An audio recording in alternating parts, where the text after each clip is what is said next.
नमस्कार मंडळी. सोमनाथ सूर्यवंशी हे नाव तुम्हाला माहित असेल. हे नाव आहे एका भीम सैनिकाचं, ज्याचा मृत्यू पोलीस कोठडीत झाला होता. हे प्रकरण अत्यंत संवेदनशील आहे.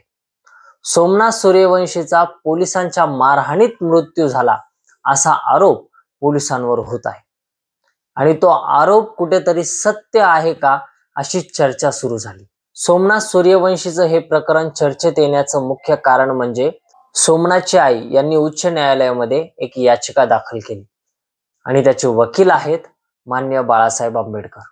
आणि त्याची पहिली हिअरिंग होती काल म्हणजेच 8 एप्रिल 2025 रोजी. यामध्ये बाळासाहेब आंबेडकर हे मुख्य वकील म्हणून सोमनाथ सूर्यवंशी यांना न्याय देण्यासाठी कोर्टात उभे होते. याची सुनवाई काल औरंगाबाद खंडपीठामध्ये झाली. कोर्टाने याचिका दाखल करून घेतली आणि पुढील सुनवाई म्हणजेच पुढील तारीख हे 29 एप्रिल दिली. बाळासाहेब आंबेडकरांनी युक्तिवाद करत असताना मुख्य मागण्या ठेवल्यात की राज्य सरकारला यामध्ये आरोपी करा. राज्य सरकारचा यामध्ये खूप मोठा रोल आहे. कोर्टाकडे बाळासाहेबांनी युक्तिवाद करत असताना SIT स्थापन करण्याची देखील मागणी केली, परंतु ही SIT ही राज्य सरकारच्या देखरेखीखाली नसता कोर्टाच्या देखरेखीखाली, न्यायालयाच्या देखरेखीखाली असावी.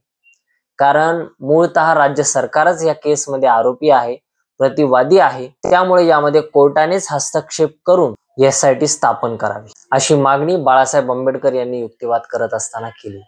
पत्रकारांकडून जेव्हा CID मार्फत देखील या प्रकरणाची चौकशी झाली होती असं विचारण्यात आलं, तेव्हा बाळासाहेब आंबेडकरांनी असं म्हटलं की आम्ही पुढच्या हिअरिंग मध्ये म्हणजेच पुढच्या सुनावणीच्या तारखेच्या वेळेस CID लाच आरोपी करणार आहोत. सोमनाथ सूर्यवंशी यांच्या आईची देखील प्रतिक्रिया घेतली असता त्यांनी बाळासाहेब आंबेडकरांवर आमचा पूर्ण विश्वास आहे, ते आम्हाला न्याय मिळवूनच देतील असा विश्वास दाखवलाय. त्यामुळे ह्या पूर्ण प्रकरणामध्ये बाळासाहेब आंबेडकर पूर्ण लक्ष देऊन आहेत असं दिसतंय. परभणीमध्ये झालेल्या संविधानाच्या प्रतीचा अपमान, त्यानंतर निघालेले मोर्चा आणि त्या मोर्चामध्ये झालेला लाठीचार्ज, धरपकड आणि त्यामध्ये झालेला सोमनाथ सूर्यवंशी यांचा मृत्यू, हे प्रकरण अत्यंत किचकट झालंय मित्रांनो.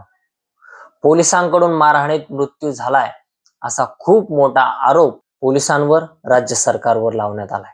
आता ह्या प्रकरणामध्ये 29 तारखेला काय होतंय ते बघणं अत्यंत महत्वाचं आहे. बाळासाहेब आंबेडकर त्यांचा युक्तिवाद कसा देतात ते देखील पाहणं महत्वाचं आहे. सोमनाथ सूर्यवंशी यांना न्याय मिळतो का हे देखील अत्यंत महत्वाचं आहे. मित्रांनो, तुम्हाला काय वाटतं या प्रकरणात पुढे काय होईल ते कमेंटमध्ये जरूर कळवा.